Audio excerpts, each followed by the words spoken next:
Hello friends, AmyR here with Prairie Paper and Ink and back with another STAMPtember exclusive limited edition. This one is with Clearly Besotted, and this is the Skating Around stamp set that is beyond adorable. If you are at all familiar with Clearly Besotted stamps, they make a ton of just... Their characters make me think of like little plushies. They're like roly-poly little characters, and I love them. If I had an unlimited budget and unlimited hours in my day, I would own all the Clearly Besotted stamps on top of everything else. But anywho, this set is really cute. Limited edition, like all of the STAMPtember exclusives. And I started off by stamping the large circular scene from the set onto Neenah Classic Crest Solar White 80-pound cardstock with Simon's Intense Black ink. And then I'm going to color everything in with Copic Markers. And for this first tiny little bit, this is real time. I do not color near as fast as it shows in videos. Sometimes I think it would be very nice. And it's funny when I'm editing, like watching myself right now, I'm like, do I really color this slow? Yes, I do. This is normal speed. And then I am going to speed it up super fast, because otherwise we're going to be here all day. This actually didn't take that long to color. I kept the coloring itself simple. I only did 2 color blends for all of the different colors. Generally, I do 3. Every rare once in a while, I do 4. Really, you can go up to as many as you want. But I decided to keep this simple. I used a lot of markers because I'm doing like rainbow colors and all that fun stuff, but I only used 2 for each one, just keeping it simple. So I decided, because the house is in the background of this little scene, I was like, that's perfect. I can do, you know, pink, orange, yellow, green, blue, purple, and then go from there. So that's what I started with, was doing all little houses, and then I was also coloring the little ornaments on the tree at the same time. Just starting with a darker color and then using a lighter color. Just simple. This definitely, especially if you are a beginner with Copic Markers, like sticking to kind of a 2 color blend and then working your way into a third is just keep it simple. You can get really good results with just that, and then go from there. You don't need all the colors.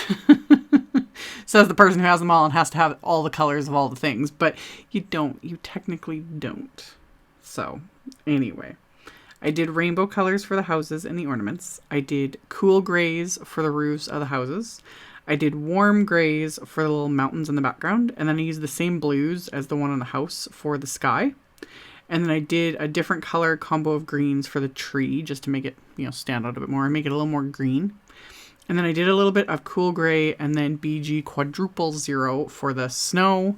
And then I did the ice area. And then for the little characters, I used, again, just 2 color blends. And then those scarves I didn't bother filming. I used the same colors as I did on the houses to do the scarves. So, and then off camera, I actually ended up stamping one more little character and coloring him, because I changed my mind as I was, you know, working on everything. So once everything's colored, I used my Tonic Aqua Shimmer Clear Glitter Gloss to paint the ornaments, the star, the windows, and then this entire ice area, which, as always, it looks like nothing right now. I will turn my flashlight on at the end of the video to show you guys just how sparkly this is. But I painted all that on. You always want to do this first if you plan on doing anything like a white gel pen, because if I'd done the white gel pen first on anything and then tried to paint that glitter gloss, it will dissolve and like eat the white gel pen, because they're both water-based.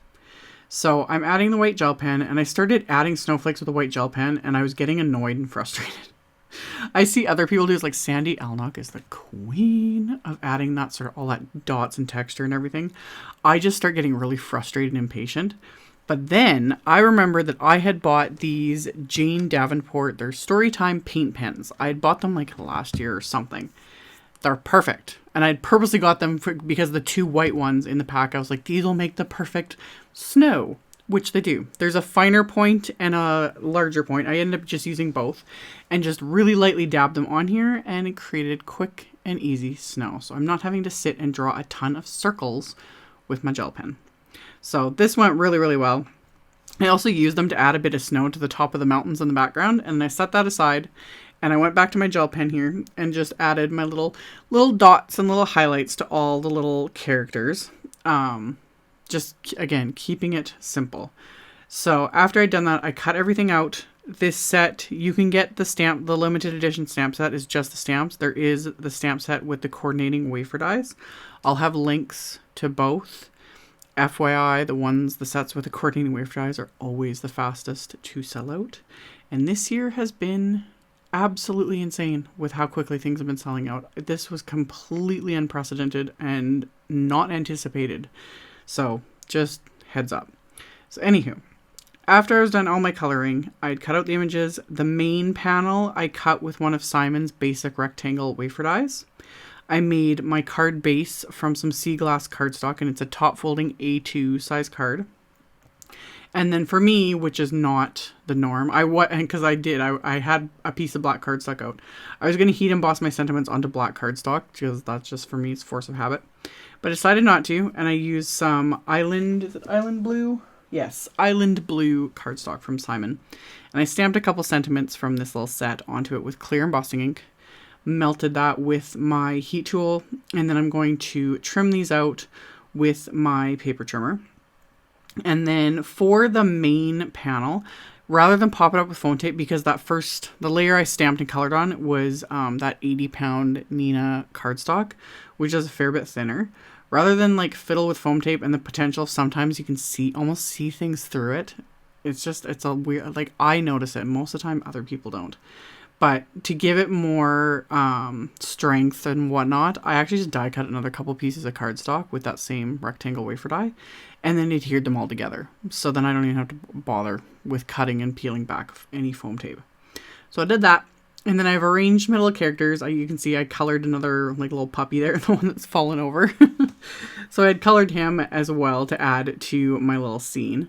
And then I'm just adhering all of these little characters, again, with just craft tacky glue. I'd thought about, you could pop these up with foam tape. There were so many different things. I'm really kind of excited to see what all the other designers come up with. I really hope, and my money is on at least one of the designers doing a shaker card with this, because all you'd need is a circle die. You could create the cutest shaker card. I did think of it, but I just didn't have the time, and I wasn't in the mood to make one for whatever reason. I think I'm just tired. But I really hope one of the other designers did, because I think this would be such a cute little scene with a little shaker, you know, all this little sequins as if it's snow, almost like a snow globe. So many ideas. Anyway, I adhered everything to the inside, adhered my card front, and that finished off this super, super cute little card. So here's a flashlight on my phone so you guys can just see that sparkle from the AQUA Shimmer pen. Love it.